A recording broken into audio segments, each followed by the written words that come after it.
El cuervo, de Edgar Allan Poe. Traducido por Juan Antonio Pérez Bonalde. Prólogo. Edgar Allan Poe es poco conocido como poeta fuera de su país. Su fama en el extranjero es de narrador. Ayudósela a dar, poniendo sus escritos al alcance de todo el público que lee en el mundo, Baudelaire, que los vertió al francés, vehículo que llega a todos los cerebros educados. La traducción fue obra de cariño. Entre el autor y el traductor existían lazos de afinidad mental, que dieron por resultado el que la obra del escritor francés tuviese la elasticidad y el nervio de la creación propia. Los cuentos de Poe, que sin duda era estilista, son tan buenos en francés como en el original inglés. Mucho de análogo tenía que haber entre dos mentes, de una de las cuales brotó el gusano vencedor, y de la otra las flores del mal. Viven todavía, o apenas acaban de pasar de la escena de la vida, algunos de los contemporáneos de Poe, y que en los días de su lucha y de su obra ya hacían literatura y poesía. Toda la literatura americana casi es hija de este siglo, y su principio es posterior al nacimiento de Poe, aunque planta reciente, ya tiene frondosidad y ha dado hermosas flores. James Russell Lowell y Whittier son dos ancianos eminentes en la poesía y en las letras, que aún viven, y que cuando Poe daba a luz su Cuervo, o recitaba en público su no comprendida conferencia que llamó Eureka, ya eran conocidos en su país. Longfellow no hace muchos años que murió, y Cullen Bryant mismo es apenas anterior a Poe. La lista de poetas y rimadores de más escaso mérito que el de los que acabamos de nombrar sería muy larga. Baste decir que en el campo de la poesía se han hecho cosas muy bellas y de indisputable mérito. Poe escribió muy poca poesía. Su genio rebelde y orgulloso habló con entera claridad en aquel prólogo memorable que puso a la edición de sus obras hecha por él mismo y que dice así: acontecimientos independientes de mi voluntad no me han permitido nunca hacer esfuerzo serio alguno en el campo que, en circunstancias más felices, hubiera sido el de mi predilección. Para mí, la poesía no ha sido un propósito, sino una pasión, y las pasiones deben ser tenidas en reverencia. No se las puede, no se las debe excitar a voluntad, teniendo en mira las miserables compensaciones o las alabanzas, más miserables todavía, de la humanidad. A pesar de lo poco que escribió y del alto mérito y justa fama de que gozan otros poetas americanos antes mencionados, no creemos exagerar al decir que las escasas composiciones de Poe dejan más honda huella en la literatura de la lengua inglesa, por su individualidad marcada, su originalidad y ese algo indescriptible que posee la obra del genio, que las de cualquiera de ellos. Tal vez los poemas de Poe serían los únicos que hoy, 50 años después de escrita su obra, podrían hacer a de Tocqueville cambiar su dictamen de entonces de que en América no podía haber poetas de primera magnitud. Y es de advertirse que las dichas composiciones están muy lejos de alcanzar la perfección. Lo que las hace acreedoras al puesto que queremos asignarles es la vibración animada y el soplo del genio que palpita en ellas. La obra de un hombre está íntimamente ligada con las circunstancias de su vida. El libre albedrío es un consuelo como tantos otros que, en su sed de ciencia y de justicia, ha inventado la humanidad. Múltiples y complicadas influencias, como vientos opuestos a una pobre carabela sin timón, agitan el pensamiento humano y hacen de toda acción una simple resultante de las fuerzas encontradas. Si así se determina el curso de la vida práctica y diaria, El del sentimiento, único generador del verdadero arte, sigue idénticas leyes. Por eso no creemos en los sistemas preconcebidos, que a manera de riel tienda el genio en su vía. Terminada la obra, los que la examinan conforman a ella sus reglas, como vestiduras hechas después, pero el artista mismo no pudo obrar libremente, y su inspiración es hija de su lucha y de su triunfo o desastre. Peregrino en el gran camino de la vida, tiene que haber sufrido el calor de todos los soles y el frío de todos los cierzos, y su obra será también una resultante de los elementos en él reunidos con las variadas fases de su existencia. Encontrar el porqué de todo esto sería hallar el principio de la solución del problema de la vida, del cual no vemos los extremos, que como los de aquellas cadenas que anclan los pontones y que atraviesan la cubierta a manera de cintura por ambos lados, se pierden en el abismo. Poe fue siempre desgraciado. Muy niño todavía, quedó botado a la orilla del camino, pues sus padres murieron ambos antes de que él tuviese 5 años. Recibió el pan de la caridad y el cariño también de la caridad, que durante su adolescencia le dio educación y le enseñó a esperar en el porvenir.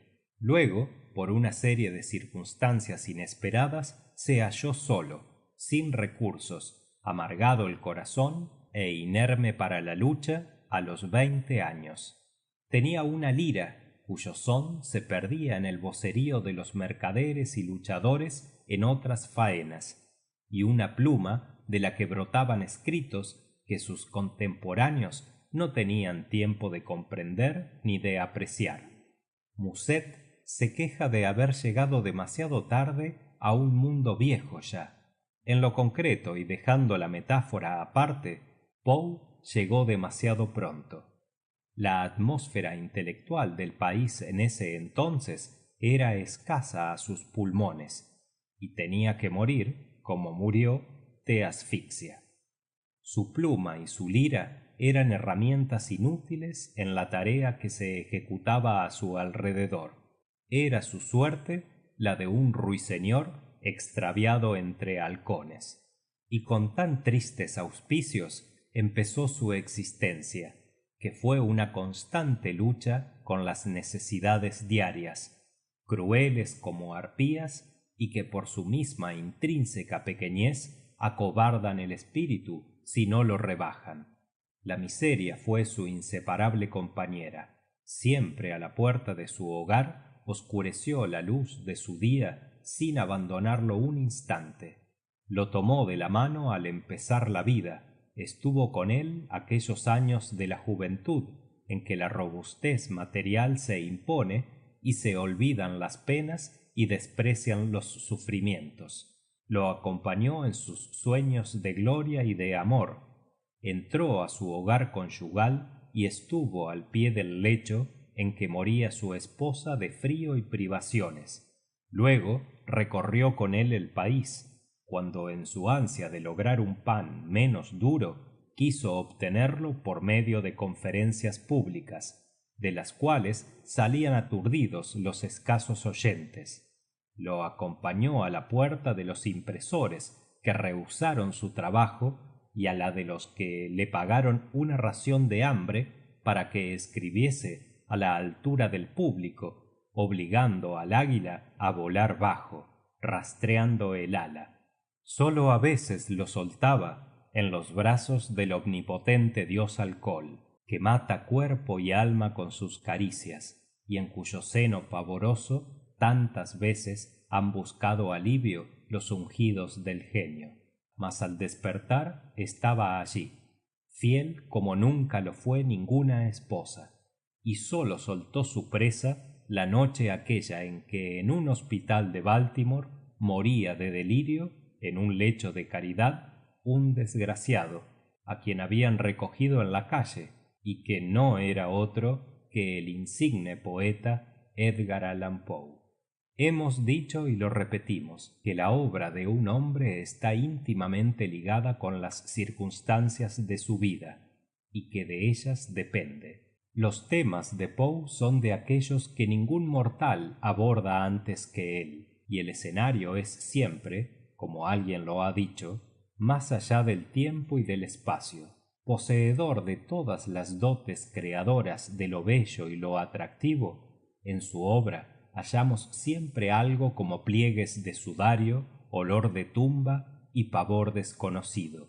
En el Gusano Vencedor nos conduce al fondo de una tumba y desarrolla el drama horripilante de la disolución final, ante un coro de ángeles que lloran al ver que el gusano es el rey del mundo. En Ulalume, la más característica tal vez de sus composiciones, se detiene ante una tumba sellada en cuya puerta está grabado el nombre de su amada. Otras veces, de temas bellos y hermosos, nos conduce a tristes resultados. Ni una sola nota de alegría, de esperanza, de fe brotó de su lira. ¿Y quién lo extraña al ver cuál fue su vida? La construcción de su verso es también original y propia. Maneja la armonía del idioma con un arte que no es sólo el de la rima y la cadencia, sino que ya es musical. Sus ideas apenas son sugeridas, y la fuerza de sus composiciones está en la impresión que dejan en el ánimo. Las formas están indecisas y su perfil se pierde, pero no como entre la blanca neblina matinal, sino entre las negras nubes de humo de un incendio soterrado. Y este mismo es el característico distintivo de su obra en prosa y en verso. No hay necesidad de buscar un sistema para explicarse el carácter de la obra de Poe. Es un quejido prolongado y vago, un murmullo que a veces tiene notas de amenaza o maldición. En áspero camino montañoso se perdió entre las nieves el cantor, desnudo, hambriento y débil para la lucha con los elementos. Mas la trova de amor o de esperanza o gloria no pobló el aire. Cerrados estaban sus labios, mas de vez en cuando la lira que llevaba entre las manos chocaba en las rocas del camino y su sonido, recuerdo o esperanza de mejores días, se perdía incoherente y vago en el silbido de los vientos, y así de los cantos de Poe. Mas en las escasas notas así arrancadas de esa lira se alcanza a oír el temple divino e imperecedero. En alguna parte, Poe mismo, y con referencia a aquella de sus composiciones que más fama le ha dado, El Cuervo, pretendió explicar, mecánicamente por decirlo así, su construcción y modo de hacerla. Hay en esto la misma ironía del escultor griego a cuyo taller entró un ciudadano de Atenas y, maravillado de ver las hermosas estatuas, prorrumpió en alabanzas del arte mágico que así anima en forma de belleza los rudos bloques.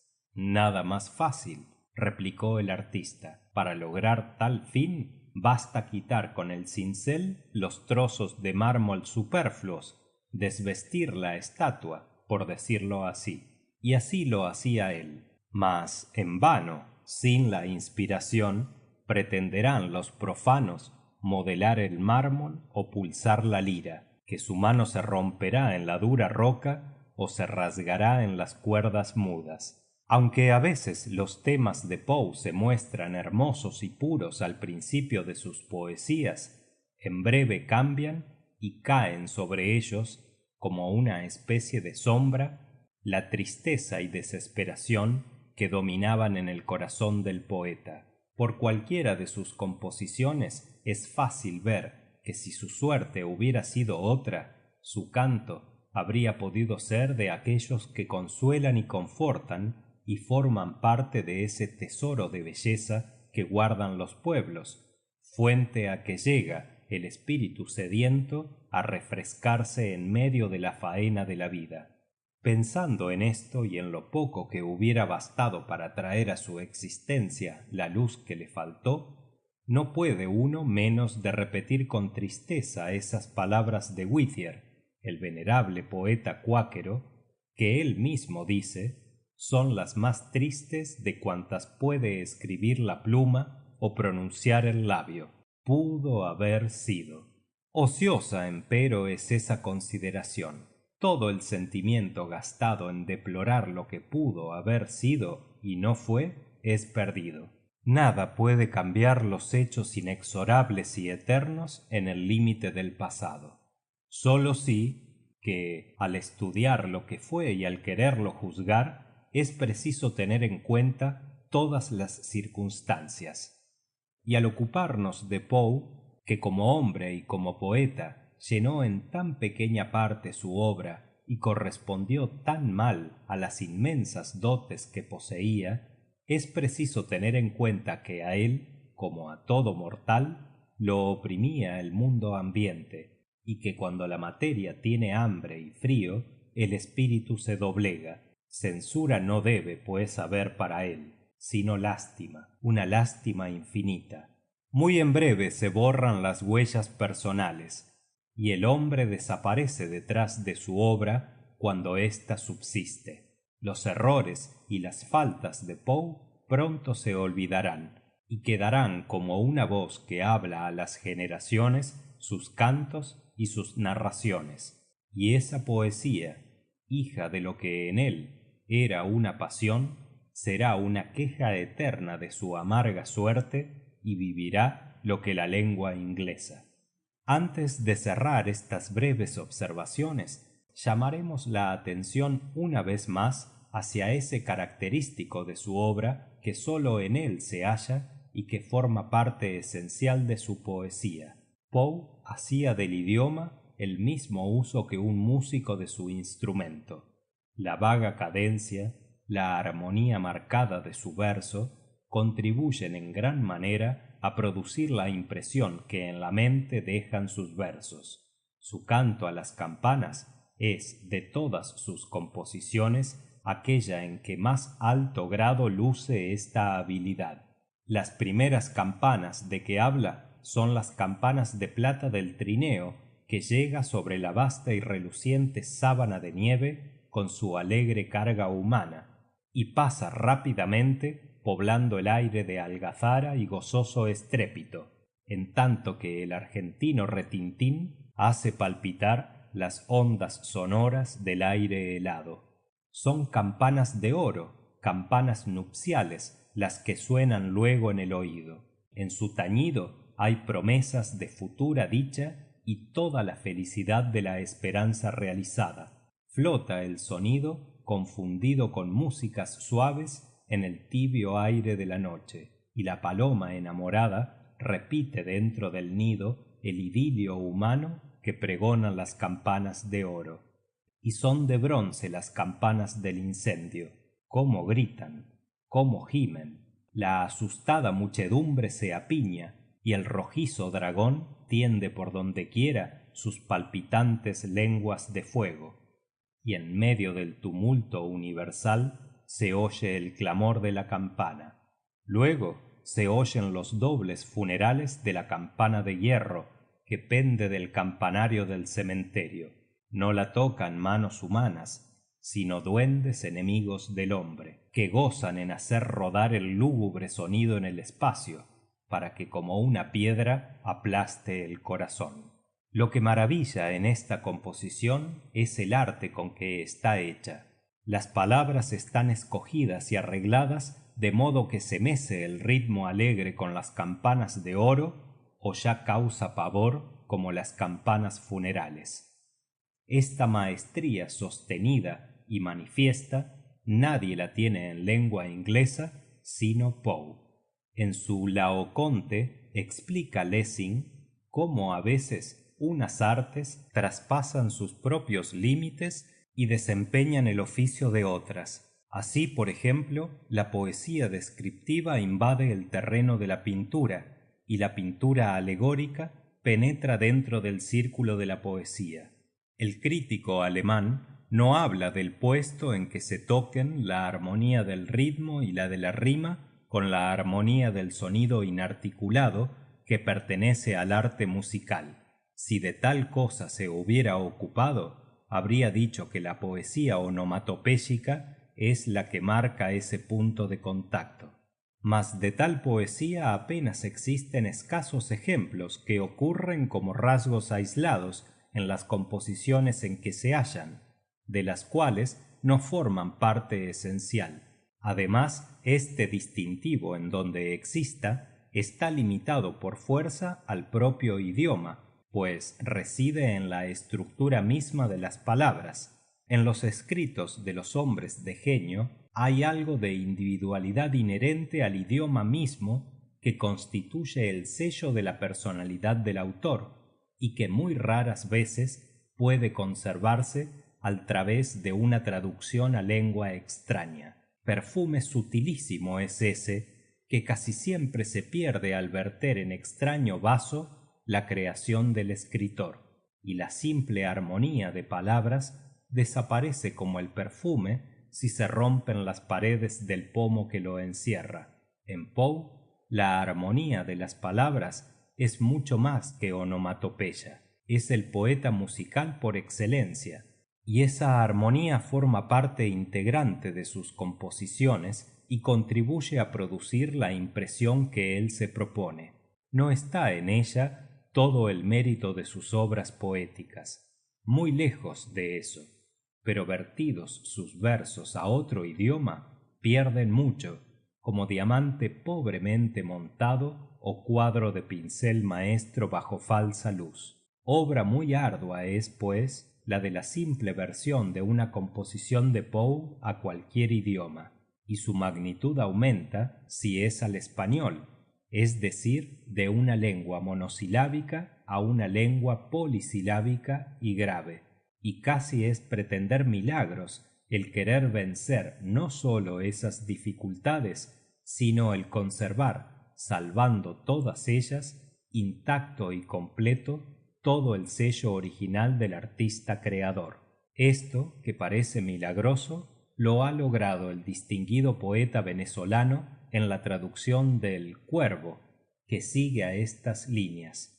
Pérez Bonalde no sólo ha conservado la idea, sino que ha logrado mantener la cadencia y el ritmo, de modo tal que aun sin entenderla, pudiera un inglés conocer la composición si la oyese bien leída en castellano.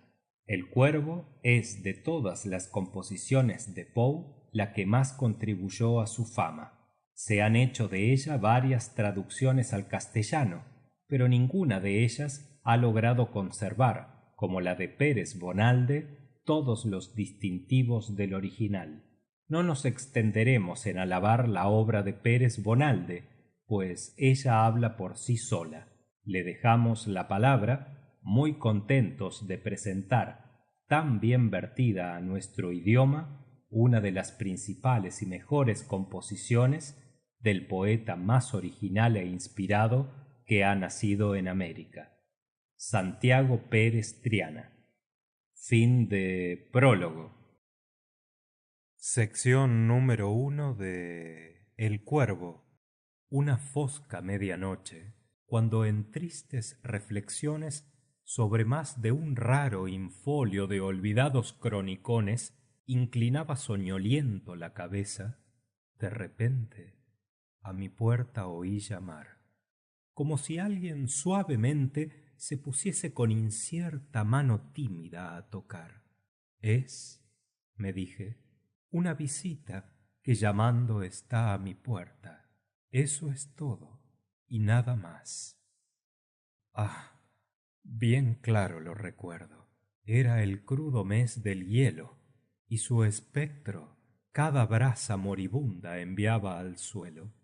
Cuán ansioso el nuevo día deseaba, en la lectura procurando en vano hallar tregua a la honda desventura de la muerta Leonora, la radiante, la sin par. Virgen rara, a quien Leonora los querubes llaman, ora, ya sin nombre, nunca más.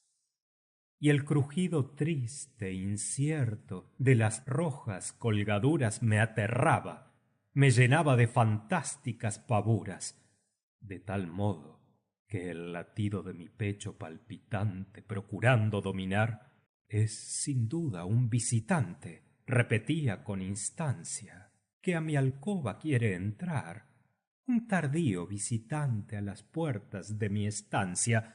Eso es todo y nada más. Poco a poco, fuerza y bríos fue mi espíritu cobrando. Caballero, dije, o dama, 1000 perdones os demando. Mas el caso es que dormía, y con tanta gentileza me vinisteis a llamar, y con tal delicadeza y tan tímida constancia os pusisteis a tocar, que no oí, dije, y las puertas abrí al punto de mi estancia. Sombras solo, y nada más. Mudo, trémulo, en la sombra, por mirar haciendo empeños, quedé allí, cual antes nadie los soñó, forjando sueños.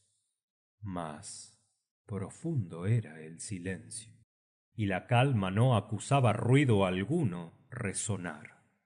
Sólo un nombre se escuchaba que en voz baja, a aquella hora, yo me puse a murmurar, y que el eco repetía como un soplo: Leonora.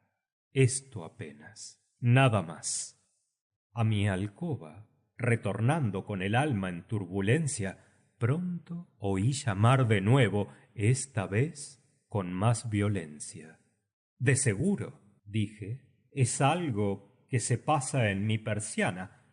Pues veamos de encontrar la razón abierta y llana de este caso raro y serio, y el enigma averiguar.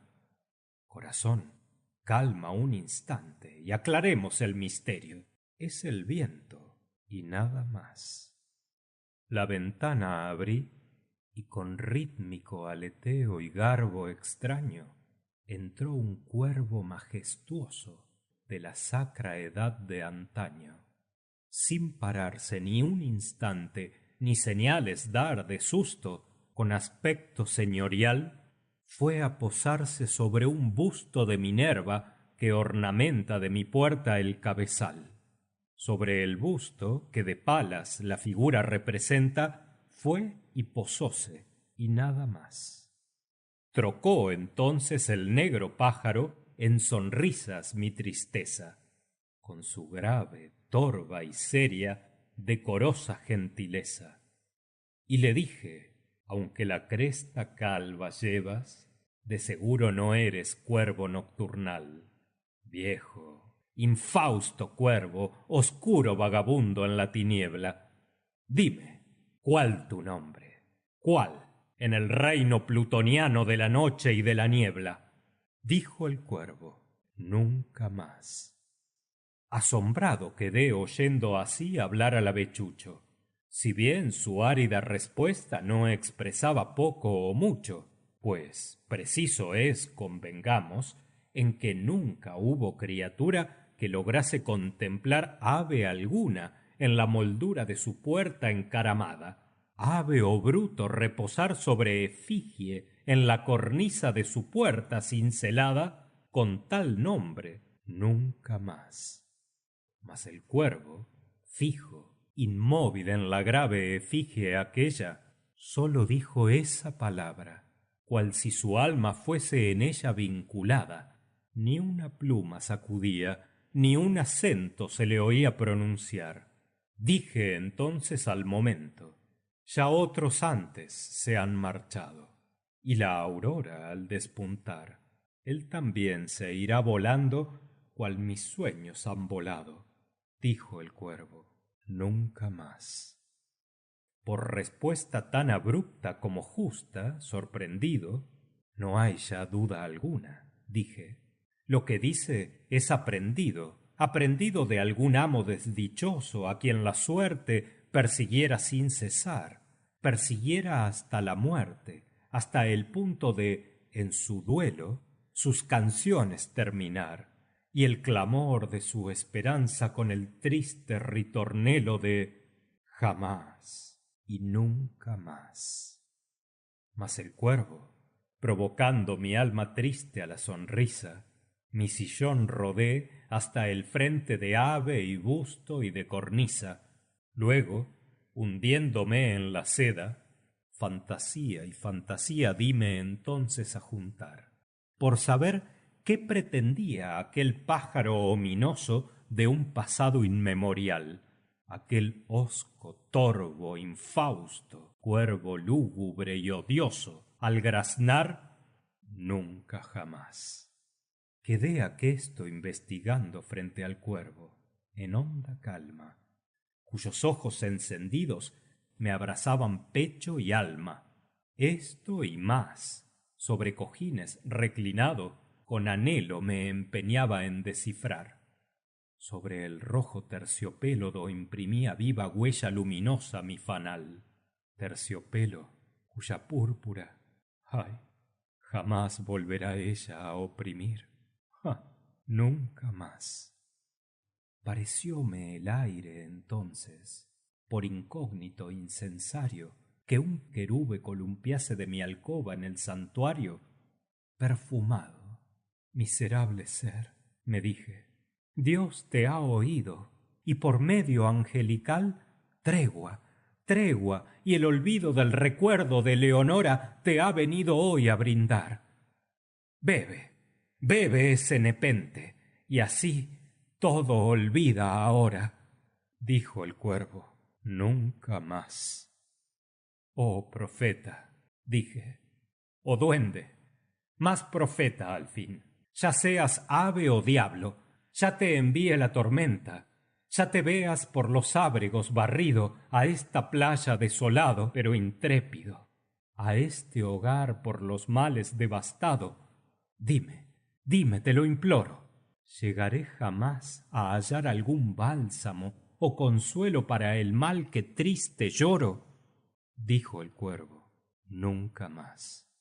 Oh profeta, dije, oh diablo, por ese ancho combo velo de zafir que nos cobija, por el sumo Dios del cielo, a quien ambos adoramos, dile a esta alma dolorida, presa infausta del pesar, si jamás en otra vida la doncella robadora a mi seno he de estrechar, la alma virgen a quien llaman los arcángeles Leonora. Dijo el cuervo, nunca más. Esa voz, oh cuervo, sea la señal de la partida. Grité alzándome, retorna a tu hórrida guarida, la plutónica ribera de la noche y de la bruma. De tu horrenda falsedad en memoria ni una pluma dejes, negra. El busto deja, deja en paz mi soledad. Quita el pico de mi pecho, de mi umbral tu forma aleja. Dijo el cuervo, nunca más. Y aún el cuervo inmóvil, fijo, sigue fijo en la escultura, sobre el busto que ornamenta de mi puerta la moldura, y sus ojos son los ojos de un demonio que, durmiendo, las visiones ve del mal, y la luz sobre él cayendo, sobre el suelo arroja trunca su ancha sombra funeral. Y mi alma, de esa sombra que en el suelo flota, nunca se alzará. Nunca jamás. Fin de El Cuervo de Edgar Allan Poe.